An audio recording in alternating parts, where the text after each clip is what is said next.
अनहद ने आश्चर्य से जिया को देखा। क्या हुआ?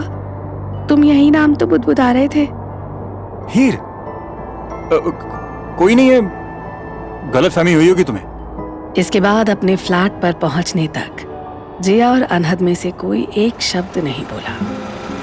फ्लैट के पास पहुंचते ही अनहद की निगाह नुक्कड़ पर नाटक करते हुए एक ग्रुप पर पड़ी तो वो उधर ही बढ़ चला। काले कुर्ते और लाल दुपट्टे पहने हुए लड़के लड़कियों के बीच एक शख्स बैठा था।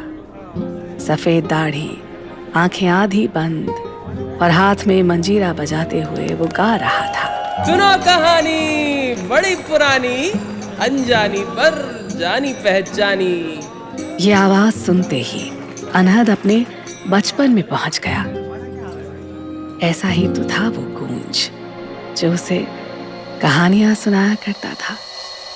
वो लड़का यानी मेरी कहानी का हीरो उस छोटे से शहर में रहता था जिसमें सब कुछ था, झील, नदी, पहाड़, सब कुछ जैसा हम सीनरी में देखते हैं, बिल्कुल वैसा ही। वहां सड़क के किनारे खेत और खेत के उस पार नदी बहती थी। वो छोटा लड़का नदी किनारे जाता और उसमें अपने पैर डालकर घंटों जाने क्या सोचता रहता। एक दिन उसने अपनी बगल में एक अपने जैसी लड़की को बैठे हुए पाया।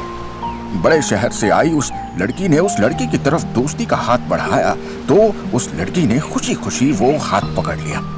उस लड़के ने उस लड़की को बताया कि उसके पापा उसे इंजीनियर बनाना चाहते हैं। और तुम क्या बनना चाहते हो? लड़की का सवाल सुनकर लड़का बहुत देर तक सोचता रहा। फिर उसने जवाब दिया, पता नहीं, मैं शायद आर्मी में जाऊंगा या फिर जैसा पापा कहते हैं इंजीनियर बनकर रोबोट्स बनाऊंगा। और फिर एक दिन वो बच्चा बड़ा हो गया। और फिर क्या हुआ? वो आर्मी में इंजीनियर बना। वो इंजीनियर बन गया।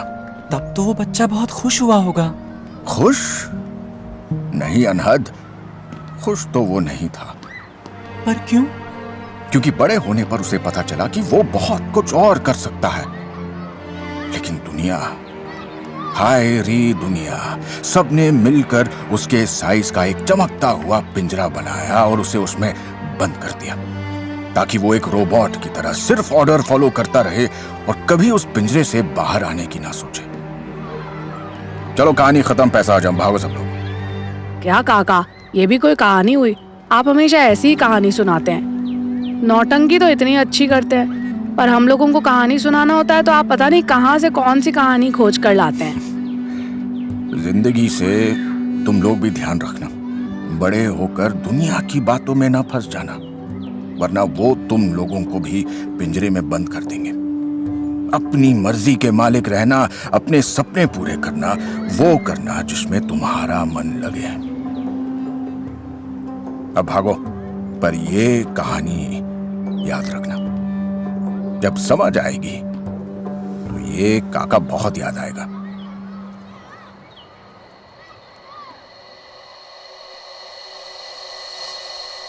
नुक्कड़ नाटक देखते हुए अनहद को उस कहानी वाले काका की बातें बहुत याद आ रही थीं। अगली सुबह किचन में अनहद थोड़ा उदास सा बैठा कॉफी मग में स्पून को बस गोल गोल घुमाता जा रहा था। कॉफी के मग में घूमता हुआ भंवर अनहद को अपने अंदर खींच रहा था और उसके दिमाग में गूंज की वो बातें घूम रही थीं। उसे ध्यान ही नहीं था कि जिया पास ही बैठे हुए उसे घूरे जा रही है। कल के इंटरव्यू की क्लिप नेट पर देखने के बाद जिया अनहद से नाराज थी और उसे अनहद से बात भी करनी थी, पर अनहद इन सब से बेखबर अपने ही ख्यालों में गुम था। हेलो, पिछले 1 मिनट से गोल गोल इस तरह से स्पून घुमाए जा रहे हो। कॉफी पियोगे भी या ऐसी ठंडी करनी है? जिया ने नाराज होते हुए कहा तो अनहद बिना कोई जवाब दिए कॉफी पीने लगा। अनहद, हमारे रिलेशनशिप को 1 साल होने वाले हैं और मुझे मीडिया बाइट से पता चलता है कि तुम्हारे जीवन में कुछ अधूरा है। जिया प्लीज, अब मीडिया के सामने क्या कहूं कि 9 to 5 की जॉब से समय निकालकर गाने लिखता हूं? किसे सुनना है ये सब? मीडिया को मसाला चाहिए, मैंने दिया, that's it. Stop lying Anhad, I know you. तुम कब झूठ बोल रहे हो कब सच, पता चलता है मुझे, ऑलराइट? उसी मीडिया के सामने मैंने हमारी शादी की भी बात की थी। वो तो नहीं सुनाई दी तुम्हें? ऐसा क्या है अनहद जो तुम्हें खाए जा रहा है? हालत देखिए अपनी, लगता है जैसे बरसों से सोए नहीं हो तुम सामने होकर भी कहीं और ही होते हो अनहद। अभी बीवी बनी नहीं हो तो stop behaving like a nagging wife. I hate this. और आज ऑफिस में बहुत काम है, मैं जा रहा हूं, तुम अपने आप आ जाना। कहते हुए अनहद ने गाड़ी की चाबियां उठाई और फ्लैट से निकल गया। भागने से सच्चाई नहीं बदलती अनहद, और खुद से कब तक और कहां तक भागोगे? फ्लैट का दरवाजा बंद करते हुए अनहद के कानों में जिया के शब्द पड़े तो वो और ज्यादा चिढ़ गया। उसे लग रहा था कि दुनिया ने उसे अपने पिंजरे में कैद कर लिया है और वो बाहर निकलने के लिए छटपटा रहा है। ऑफिस की पार्किंग में पहुंचकर अनहद ने गाड़ी से एक पैर बाहर निकाला ही था कि हीर का चेहरा एक बार फिर उसकी आंखों के सामने कौंध गया। आखिर क्यों मैं हीर को भूल नहीं पा रहा हूं? कुछ भी तो नहीं था हमारे बीच, दोस्त ही थे। शादी हो गई, बस बात खत्म। मैं तो जिया से प्यार करता हूं। फिर अचानक ही अनहद को जिया की बात याद आ गई। जिया को भी लगता है कि मैं भाग रहा हूं, पर किससे? आज अनहद को गूंज याद आ रहा था। उसे यकीन था कि गूंज के पास इन सवालों के जवाब जरूर होंगे। गूंज के पास हर सवाल का जवाब था। आपका नाम क्या है काका? नाम जानकर क्या करोगे बच्चे?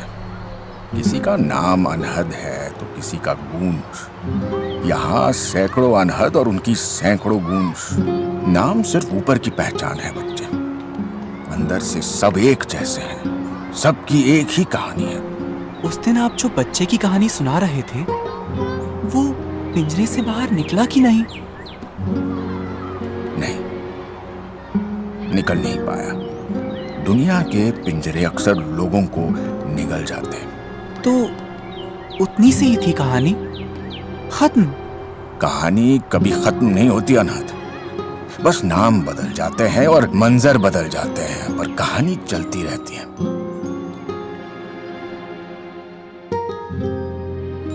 अनहद एक बार फिर गाड़ी में बैठे बैठे एक अलग दुनिया में खो गया था। फिर पार्किंग में आ रही हॉर्न की आवाज से उसका ध्यान टूटा और वो ऑफिस की ओर बढ़ गया। ऑफिस पहुंचते ही पियन ने उसे बताया कि कॉन्फ्रेंस रूम में मीटिंग है और सब आ चुके हैं। जा रहा हूं यार, तुम सरदर्द की गोली जुगाड़ो। कॉन्फ्रेंस रूम में घुसते ही अनहद की नजर जिया पर पड़ी। उसे खुद से पहले जिया को वहां देखकर हैरानी तो हुई, लेकिन एक तो सिर दर्द और दूसरा सुबह का जिया का मूड। ये सोचकर उसने जिया से कुछ ना कहना ही ठीक समझा।